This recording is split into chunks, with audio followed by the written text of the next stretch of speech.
নাহিয়ান মানে? নাহিয়ান চিত্রের পাশে চেয়ার টেনে বসলো। কেমন যেন স্যাঁতস্যাঁতে একটা জায়গা। নাহিয়ান বলল, ভাবি আমি আসলেই কোনো নিহান শেখ নই। আমি স্পেশাল ফোর্সের ইন্টেলিজেন্ট অফিসার নাহিয়ান খান। খান বংশের ছেলে। চিত্রের কাছে সবকিছু ধোঁয়াশা লাগছে। নিহান ভাই কি পাগল হয়ে গেছে নাকি? চিত্রা আবার 1 ঘন্টার মতো নাহিয়ানের বলা প্রতিটি কথা মনোযোগ দিয়ে শুনল। নাহিয়ান খান বাড়ির ছেলে। সে বাড়ির বড় ছেলে মাহিয়ান খান। বাবা মনিরুল খান। 2 ভাই যখন ছোট ছিল তখন বাবার ব্যবসা ধ্বংসের পথে। অনেক ঋণ জমা হচ্ছিল। উপায় না পেয়ে ইলাহির সবচেয়ে বড় পাপী, নোংরা আর জঘন্য মানুষটির কাছ থেকে বাধ্য হয়ে ব্যবসায়িক লেনদেনের মাধ্যমে টাকা সুদ হিসেবে নেয়। দিনকাল ভালোই চলছিল, তবে মাঝে বাবাকে অনেক চিন্তিত দেখাতো। একদিন লোকজন নিয়ে ফরহাদ এলাহি বাড়িতে হাজির হন। মেয়াদ শেষ হবার পরও বাবা তাকে টাকা পরিশোধ করতে পারছিলেন না। আসলে যারা একবার ঋণগ্রস্ত হয় তাদের মাথা থেকে ঋণ আর সহজে নামে না। দিনকে দিন তা বেড়েই চলে। সেই দিনটাতে বাবাকে চোখের সামনে হত্যা করা হয়। মাকেও চোখের সামনে ধর্ষণ হতে দেখে 2 ভাই। কিন্তু ঘটনাচক্রে খানবাড়ির কাজের লোক নুরুল কাকা নিজের জীবন বাজি লাগিয়ে 2 ভাইকে বাঁচায়। তাদেরকে তাদের মামার বাড়ি পাঠিয়ে দেওয়ার ব্যবস্থা করা হয়। মামারা সপরিবারে আমেরিকায় থাকতেন। অনেকটা কষ্টে বেড়ে ওঠা 2 ভাইয়ের। এমন না যে মামামি তাদের ভালোবাসতেন না, তাদেরকে অত্যাচার করতেন। অভাব তাদের। খুব ভালো পরিবেশে বড় হয়ে ওঠে। তবে এই যে চোখের সামনে বড় একটা রকমের ঘটনা ঘটে গিয়েছিল তার রেশ কখনোই কাটেনি। নাহিয়ান বাবা মায়ের বিষয়ে কখনো কথা বলেনি, তবে মাহিয়ান সবসময় বলতো সে বড় হয়ে দেশে ফিরে প্রতিশোধ নেবে। তবে দেশে ফেরার পর জানতে পারে ফরহাদ এলাহি নাকি মারা গেছে। তাকে কে মেরেছে জানা নেই, তবে নিজের ছেলের হাতে খুন হয়েছে। সেই ঘটনা জানার পর আস্তে আস্তে মাহিয়ান কেমন যেন হয়ে যায়। আসলে বাবা মায়ের মৃত্যুর পর তার মানসিক ভারসাম্য নষ্ট হয়। আবল তাবল কথা বলতো সারাক্ষণ। রাতে ঘুমের মধ্যে কথা বলতো, কেঁদে উঠতো। ফরহাদ এলাহির কাছে থেকে বাবা মায়ের প্রতিশোধ নিতে পারবে না এই ভেবে আরো ভেঙে পড়ে। এক পর্যায়ে মানসিক চাপে পাগল হয়ে ঘরবন্দি হয়। মাহিয়ান আজও বেঁচে আছে, তবে এটাকে বেঁচে থাকা বলে না। নাহিয়ান সেই ক্ষোভে আরো মন দিয়ে পড়াশোনা করে, ইন্টেলিজেন্ট অফিসার হয়। দেশে আসে কেবল এই বাড়িতে ঢুকে সকলের জীবন জাহান্নাম বানাতে। তবে মাঝে ওই যে ভালোবাসা, ওই ভালোবাসার ফাঁদে পড়েই তো সবকিছু করা হয়নি। নাহিয়ানের কাছে এখন সবকিছুর প্রমাণ আছে, চাইলে সবাইকে ধরিয়ে দিতে পারবে। তবে এখন আর প্রয়োজন নেই, কারণ সকলে নিজের নিজের হাতে তাদের ধ্বংস লিখছে। এই বাড়ির প্রতিটি দেওয়াল এখন তাদের মৃত্যুর প্রহর গুনছে। নিজস্ব প্রতিশোধ নিতে এসেছিল অবশ্যই নাহিয়ান। তার ক্ষমতাও ছিল সবার বিরুদ্ধে দাঁড়ানো। নিজের জানের পরোয়া করবে না সে। তবে তার কিছু হয়ে গেলে ফারিয়ার কি হবে? এই জাহান্নামে ফারিয়াকে ফেলে তো মরতে পারবে না। কেবল ফারিয়া চায় বলেই নাহিয়ান জলদি তাকে নিয়ে বিদেশে চলে যাবে। মেয়েটাকে আর অসুস্থ জীবনে রাখতে পারবে না সে।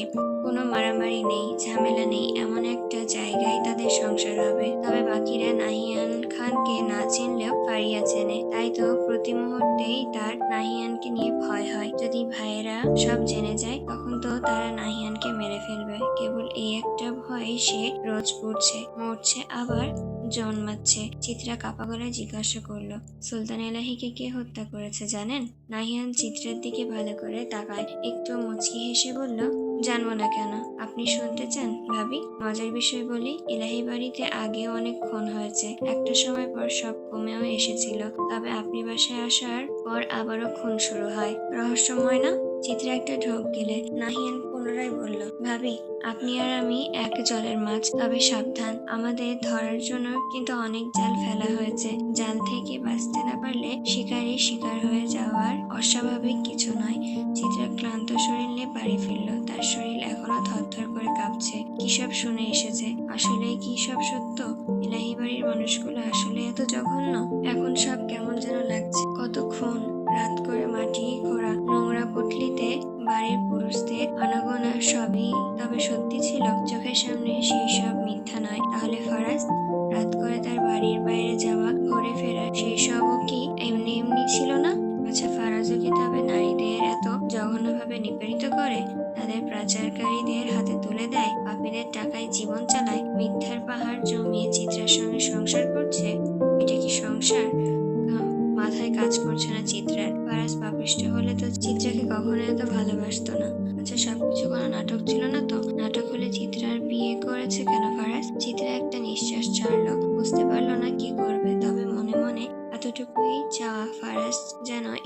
না জড়ায়। চিত্রা ফারাজের জন্য সব করতে পারে, কিন্তু ফারাজের ছলনা সহ্য করতে পারবে না।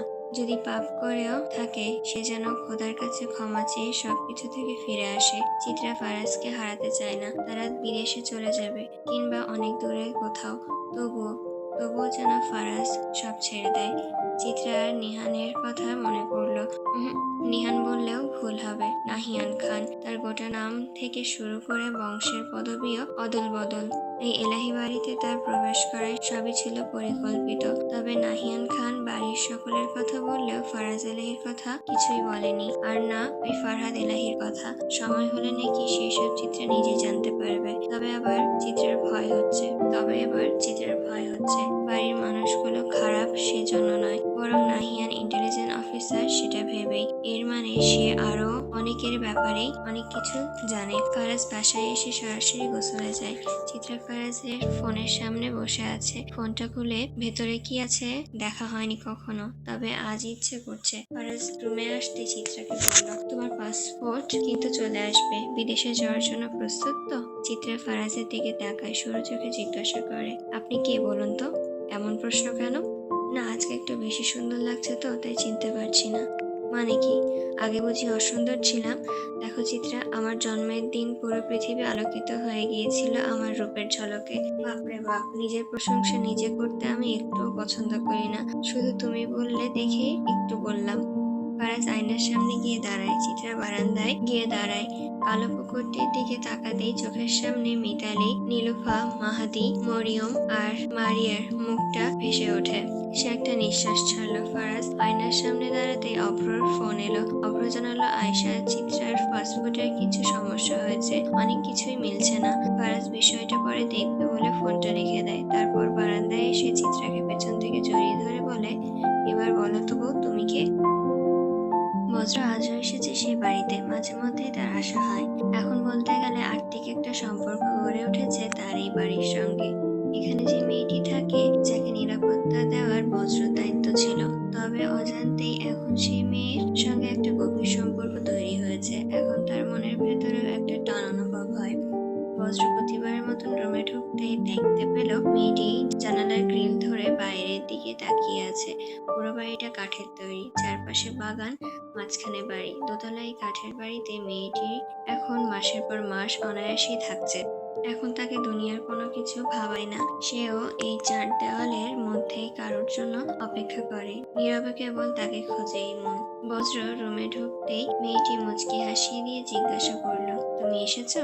আপনি থেকে কখন যে এই তুমি নামক শব্দে দুইজন চলে এসেছে। আসলে কিছু জিনিস এত ভেবে চিনতে হয় না, করে হয়ে যাওয়া থেকেই ভালো কিছুর জন্ম হয়। বজ্র এসে বিছানায় গা এলিয়ে দিয়ে বলল, তুমি এত সুন্দর করে বিছানাটা গুছিয়ে রাখো, দেখলেই ইচ্ছে করে ঘুমিয়ে যায়। বারণ তো করিনি। মেয়েটি মুচকি হেসে জবাব দিল, করলেও বুঝি আমি শুনতাম? কি হাসলো, বলল, আমি কখনো অনেক কিছু চিন্তা করি জানো। তুমি আমার সাহায্য না করলে আমার কি হতো? সাহায্য তো আমি করিনি, কে করেছে তুমি না জানো? আমি তো কেবল তার আদেশ পালন করছি। অনেকদিন ধরে তাকে দেখি না, একবার আসতে বলবে? বলে দেখতে পারি বুঝলে, তবে তা তো অশুভ দিন সামনে ঘনিয়ে আসছে, আসার আর সময় কই। মেয়েটি বজ্রের পাশে বসতেই বজ্র হঠাৎ বলে উঠল, গত সপ্তাহে অনেকদিন পর জানো, মর্গে গিয়েছিলাম। মেডিকেল কলেজে এমবিবিএস তৃতীয় বর্ষের ছেলে মেয়েদের পোস্টমর্টেম ক্লাস ছিল। একটা কম বয়সী মেয়ের লাশ দেখলাম। মৃত্যুর আগে মেয়েটিকে 6 জন পুরুষ মিলে ধর্ষণ করেছিল। একটু থেমে আবার বলল, ময়নাতদন্তে আরো ভয়াবহ তথ্য জানা গেছে। মৃত্যুর পরও মেয়েটির উপর একই কাজ করেছে তারা। রোগগুলো নাকি নেক্রোফিলিয়া ছিল। আজ 1 সপ্তাহ হয়ে গেছে মেয়েটির হত্যার কোনো বিচার হয়নি। তার বাবা মা কবরের পাশে বসে কাঁদছিলেন, থানায় হোঁচট খাচ্ছে। শুনেছি মেয়েটি কলেজের স্টুডেন্ট ছিল। সিনিয়ররা অনেক দিন ধরেই র্যাগিং করছিল। কেমন একটা দেশ যেখানে ধর্ষণের বিচার হওয়ার আগে ধর্ষিতা মারা যায়। আসলে মেয়েদের জীবন সহজ না বুঝলে। এই মেয়ে যদি প্রথম দিনই মুখ বুজে নাশ হয়ে জবাব দিত। মেয়েটি চুপচাপ শুনছিল, এবার ধীরে বলল, তোমার কি মনে হয় জবাব দিলেও বাঁচতে পারতো? বজ্র আর কিছু বলল না, কেবল মেয়েটির দিকে তাকিয়ে অবাধে বলল, নিরুপমা, মাথাটা অনেক ধরেছে, চুলগুলো একটু টেনে দেবে? সুলেমান এলাহির মৃত্যুর পর এলাহি বাড়ি আরো নীরব নিস্তব্ধ হয়ে উঠেছে। মরা বাড়ি যাকে বলে আর কি। রওশনের সাথে মোহনার সম্পর্ক ঘনিষ্ঠ হলেও বিপরীতে জোহান রাজনের সঙ্গে ভয়ঙ্কর হয়ে উঠেছে।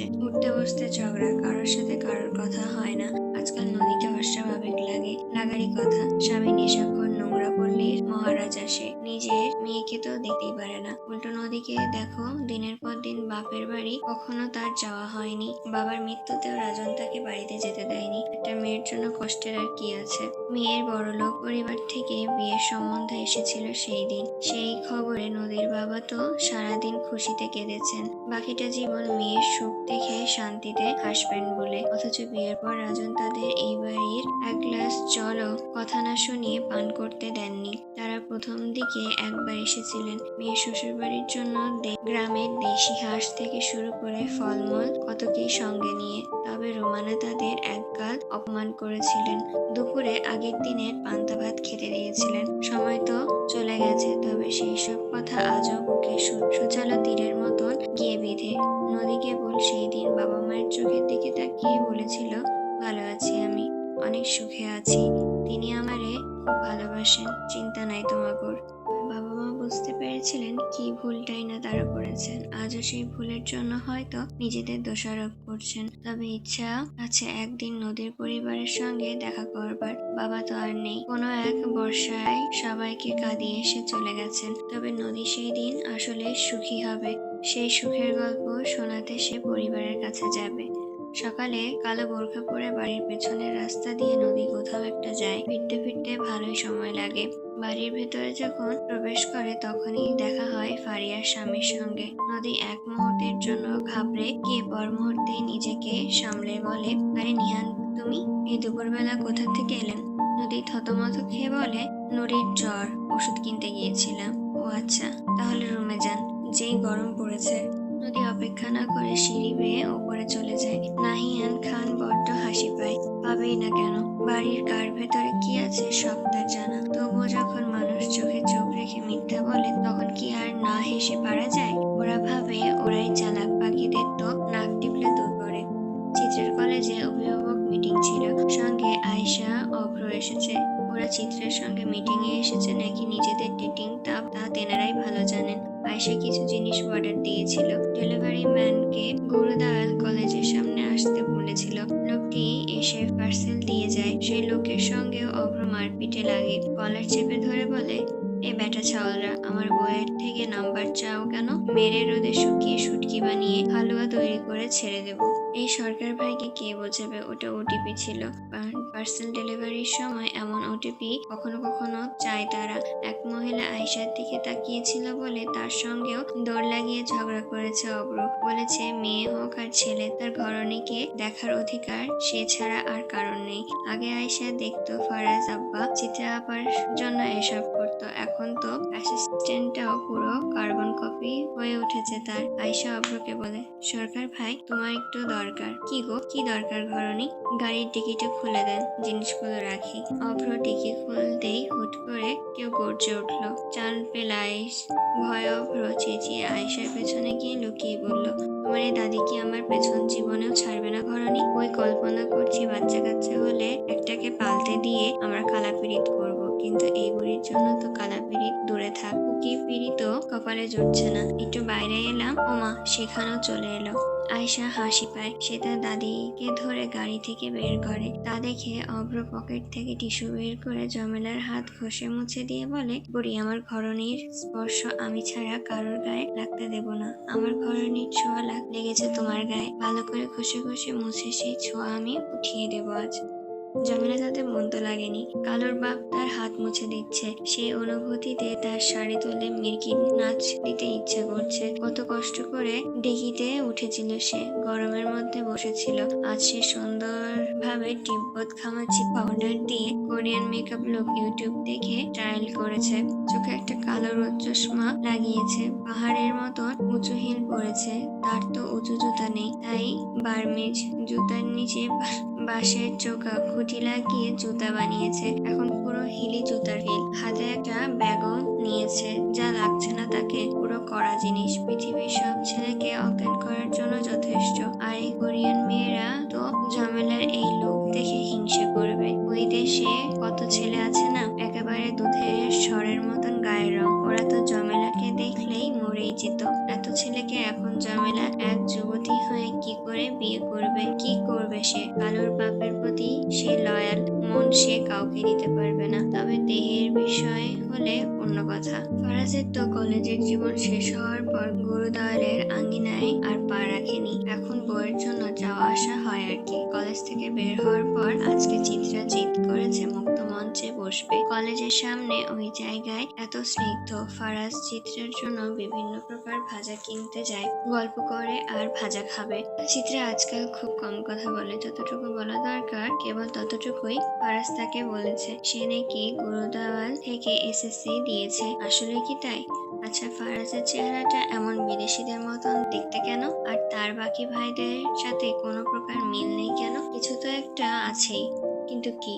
ফারাজ বলেছে চিত্রার পাসপোর্টে নাকি সব ঝামেলা হয়েছে। ঝামেলাটা এখন হওয়া কি খুব দরকার ছিল? কি সুন্দর বিদেশে চলে যেত, সব সমস্যা শেষ। তবে চিত্রা জানে সামনের দিন আরো অনেক কিছু তার জন্য অপেক্ষা করছে। সব যেন সে সামাল দিতে পারে। এত দূর পর্যন্ত এসেছে হেরে যাওয়ার জন্য নয়, যার জন্য মৃত্যুকে এতবার কাছ থেকে দেখা তাক চিত্রা এত সহজে হাতছাড়া করবে না। ফারাজ চিত্রাকে ডাকতেই সে তার কাছে যায়। মুক্ত মঞ্চে গিয়ে বসতে চিত্রা ফারাজকে বলে, আপনি এতবার ডাকেন কেন? কারণ আমি ঝিঝি পোকা। ঝিঝি পোকা কেন ডাকে জানো?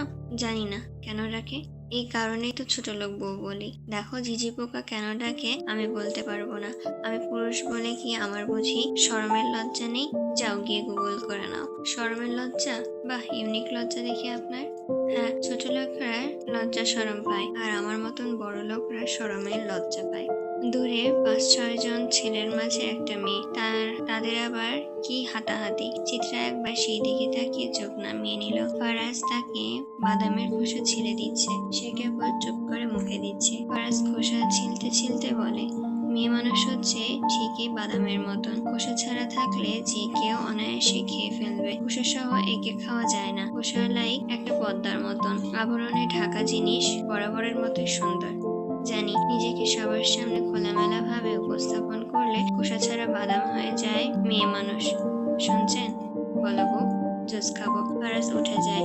সামনের দোকান থেকে চিত্রার জন্য জুস আনতে হবে। তার ফোন চিত্রার ব্যাগের উপরেই ছিল, সে আর সঙ্গে নিতে মনে নেই। ফারাজ যাওয়ার পর চিত্রার পাশে পরিবেশ উপভোগ করে। হুট করে ফারাজের ফোনে একটা কল এলো, নাম্বার সেভ করা নেই। চিত্রা কলটি ধরবে কি ধরবে না ভাবতে ভাবতেই কেন জানি আজ ধরে ফেললো। আজকাল তো আর কিছুই স্বাভাবিক নেই। হ্যাঁ, নিজেকে সে স্বাভাবিক ভাবে উপস্থাপন করছে, কিন্তু মনের অবস্থা কেবল সে জানে।